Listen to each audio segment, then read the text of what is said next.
Então, pessoal, agora o desafio 3 da situação de aprendizagem. Bem, antes da gente ir para a folha de resposta, eu tenho que observar primeiro esse equacionamento matemático sobre as potências. Quando a gente fala agora em tensão alternada, não tem mais uma potência, tem 3 potências. Por que isso acontece?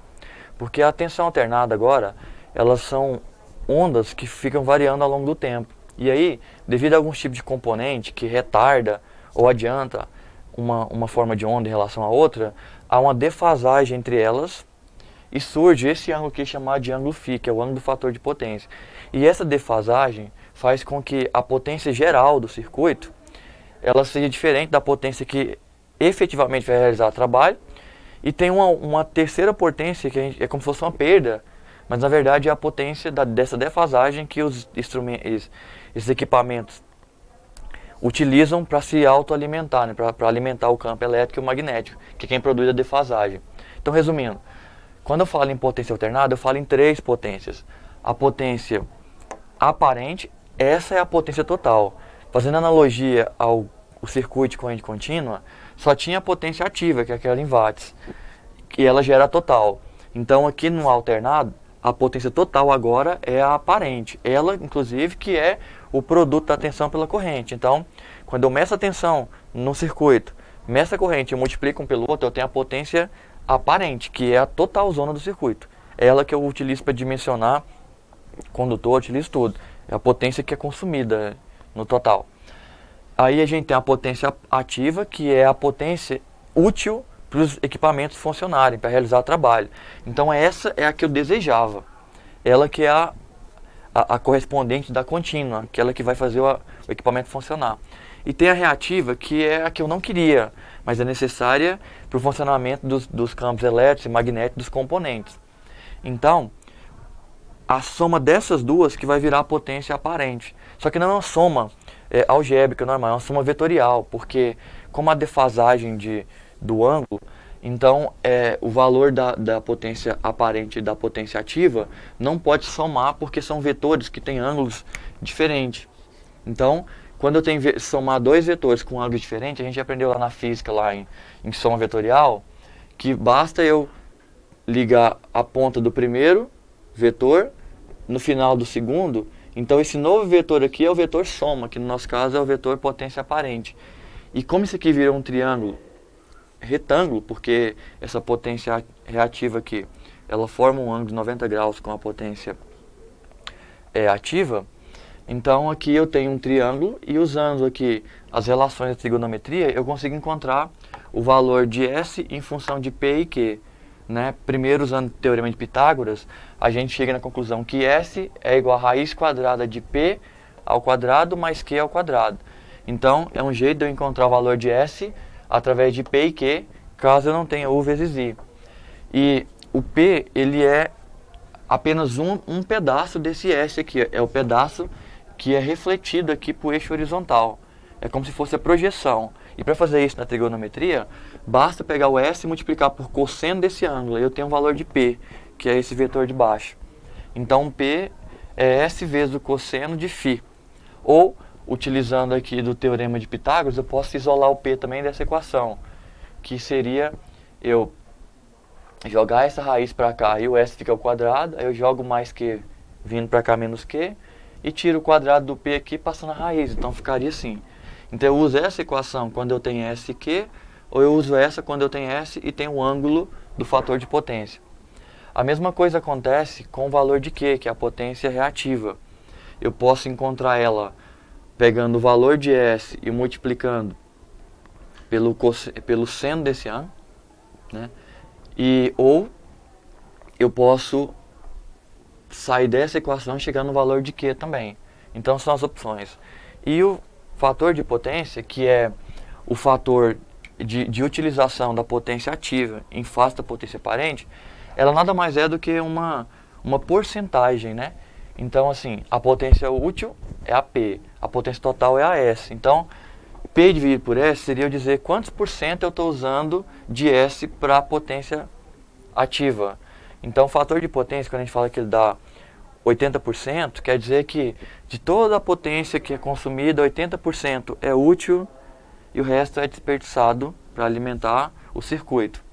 Então isso é chamado fator de potência, que é só pegar o P e dividir por S.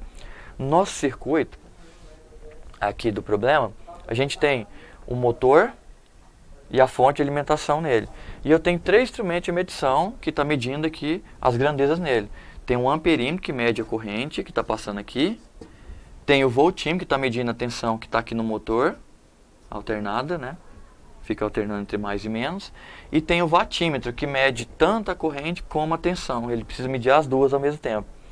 Aí, esses 3 instrumentos, eu conheço as medidas dele. Eu já instalei no desafio 1 e vi quais os riscos que eu tinha.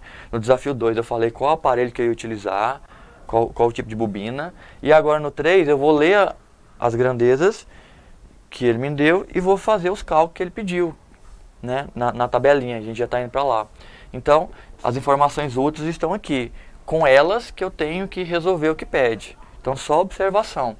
Aqui já, o watímetro já me dá a potência ativa. Watímetro mede a potência ativa. Então, ele já me deu o valor da potência ativa. Então, P conhecido. A e V, que é a tensão e corrente no motor, isso me ajuda a encontrar a potência aparente. Então, S conhecido. O que ele pedir agora para frente, a gente é capaz de calcular. Por exemplo, se ele quer o valor do fator de potência. Olha só, não é P dividido por S? Eu sei o P e sei o S, dividi e resolvi o problema. Se ele pedir, por exemplo, a potência reativa. Não tem essa equação aqui, ó, que é só pegar o S ao quadrado e subtrair de P ao quadrado e tirar a raiz? Então, beleza. Então, com isso, eu tenho o valor de Q também. Então, com essas duas informações, eu consigo calcular o que ele pedir na tabela. E a gente vai lá na tabela só para ver o que realmente a atividade solicita. Só um detalhe que eu esqueci de comentar, é que essa potência aqui, tanto a ativa como a potência reativa, o valor de S aqui é o valor, o módulo, né, do vetor S. E o módulo vetor é o tamanho do vetor. Eu posso escrever o módulo utilizando a letra somente ou a barrinha e botando a setinha em cima, que é a letra. Então, assim, isso aqui é só para dizer que eu estou usando o valor absoluto, ou seja, eu estou usando a medida de S mesmo. Então, eu multiplico o módulo pelo cosseno, eu tenho P, o módulo pelo seno, eu tenho o valor de Q. Agora a gente vai para o computador para a gente ver na atividade lá o que é solicitado. Então, aqui agora, desafio 3, né? Você vai clicar aqui na folha de resposta e ele vai abrir para você essa situação. Tem um circuitozinho de medição, aqui já tem os valores das medições e tem as perguntinhas bem simples. Ele quer saber a tensão que foi medida no motor grande e pequeno, a corrente que foi medida, a potência ativa, a reativa e o fator de potência. E depois que você preencheu, ele quer que você venha aqui embaixo e justifique, ó, no espaço abaixo, indicando qual o melhor motor entre os dois analisados. Dica: o melhor motor é o motor que vai ter mais potência ativa do que reativa. Por quê? Porque quanto mais próximo de unitário o fator de potência, mais a energia fornecida é utilizada para realizar trabalho. Então você quase não perde nada. Por isso, levar o fator de potência mais perto para o unitário é importante. Então, assim, quando analisar o motor pequeno e o motor grande, observe qual que vai dar a maior potência ativa, qual que vai dar a menor potência aparente, porque ela é a potência que eu vou pagar o total. E se eu conseguir fazer a potência aparente igual à ativa, é a perfeição, que aí o fator de potência é unitário. E aí, para fazer esses cálculos aqui, as fórmulas que eu acabei de comentar ali no quadro, né? Com a medição você tem a potência ativa, com a tensão e corrente você tem a aparente, e aí pela equação do triângulo de potência você consegue encontrar a potência reativa e o fator de potência. Preencheu aqui, justificou aqui embaixo e encerrou a atividade. E aí, pessoal, se tiver dúvida na parte de equacionamento, tem um exemplo muito bom aqui no livro que você pode utilizar, ó. Aqui ele fala sobre triângulo de potência, o livro didático aqui na página 356, que eu acabei de mencionar. Aí aqui ele dá uns exemplos daquela fórmula, vou ampliar para a gente ver melhor aqui, ó. Aí, ó, a potência aparente, ela é a tensão vezes corrente. Ele mostra aquela equação lá dos quadrados, lá vendo o Teorema de Pitágoras. Como é que ele encontra a potência reativa a partir das duas, que é um cálculo que vai ter que fazer agora. E ele dá mais exemplos aqui também, numérico, ó. Ele vem aqui com outros exemplos, ó, com outras variáveis aqui, solicitando a potência reativa também e o fator de potência, que é justamente o que você vai ter que calcular. Então ele mostra como calcula o fator de potência baseado nas informações fornecidas. Ele mostra que como calcula a potência reativa, que a gente chamou de Q, que a gente chamou de PR, também utilizando o ângulo lá. Ele explica como é que faz correção, então assim, tem tudo aí no livro, vocês utilizem, que vai auxiliar na atividade, tá bom? E aí, fica aguardando o envio de vocês. Até mais.